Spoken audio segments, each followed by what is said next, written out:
And I want to talk about Roy Keane as well. Now, it was brilliant television last night, him and Gary Neville going toe-to-toe, Jimmy Floyd Hasselbank trying to get a word in where he could. But I think he was talking absolute nonsense, Roy Keane, and I can only think that he was doing it for a bit of pantomime, because knowing what Roy Keane was like as a player and as a manager, and how much he ruled with an iron fist and how much he ruled that Manchester United training ground, even as a player, he can't seriously come out and back Cristiano Ronaldo, back a player storming off because he's been asked to come on with a couple of minutes to go and he thinks it's disrespectful. I don't think he was backing his actions. What I do think he was backing, and I think I heard somebody say this on TalkSport, he is the best player that ever played. And but he was the best player that ever played. He isn't anymore. And that's fair enough. But see, Brian Robson was a great player for Manchester United. He used to sit on the bench at the end. And that's fine for that, right? And I get what you're saying. But even you who keep going about Manchester United's history, so there is validation in history. So because Ronaldo knows what he's done for the game, knows what he's asserted, he feels like there should be a certain level of respect. We've been players. I will not lie. Even at Wickham, my last season when I was sitting on the bench, which I was cool, there was games where I'm thinking, raw.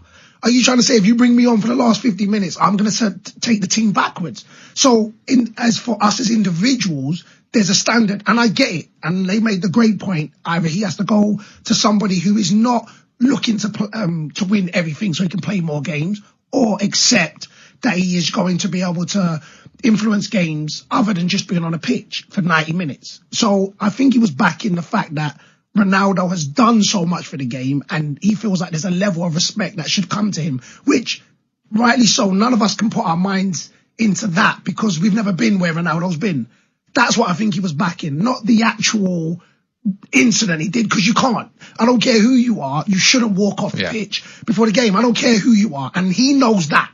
But maybe just because he's in his feelings, he kind of give that, listen, I understand that, but they're not giving me the act right that I respect. And I think that's where it is, because you can't defend that. You can't walk off. I think as well, Crookie, and I'll ask you, because you are a Manchester United supporter, and I think this is another thing that he was Roy Keane's always confused by this, is a lot of people, almost everyone we speak to, say Man United are a better side without Cristiano Ronaldo. They are. And I struggle to see that. I struggle to see how you got the best goal scorer, still the best goal scorer in the world, not the best player at the moment, but, you know, the best goal scorer. How can you not fit that into a team? Let's look at Harry Kane in the last couple of seasons, okay? The way that he's adapted his game, because he is an old school number 9, really. Yeah. All he really wants to do is score goals. Yeah. But he's sensible enough, he's an intelligent enough footballer to realise the game has changed. So he needs to spend a bit of time dropping into midfield, become that playmaker, open gaps for his teammates.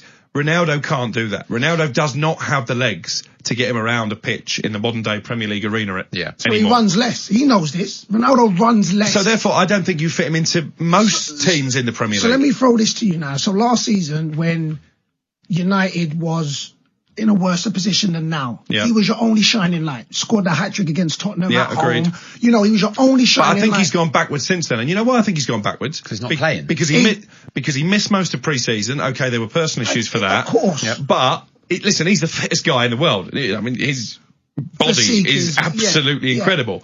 But that doesn't give you that match sharpness, that training ground sharpness. The fact he missed pre-season sitting backwards, the fact he's not playing games is sitting backwards, so he's not match ready.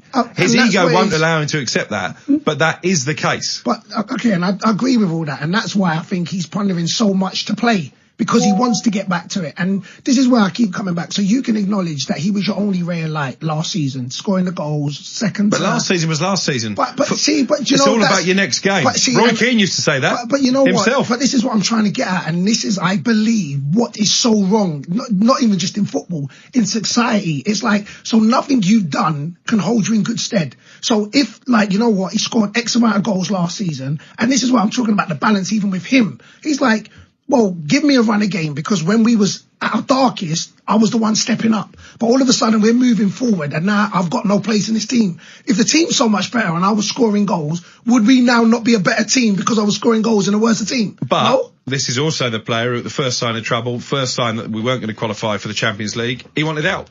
Oh yeah, listen, that's your team, innit? But again, but we can't forget that. And we can't forget the first time he was a Manchester United player. He spent 2 years trying to join Real Madrid.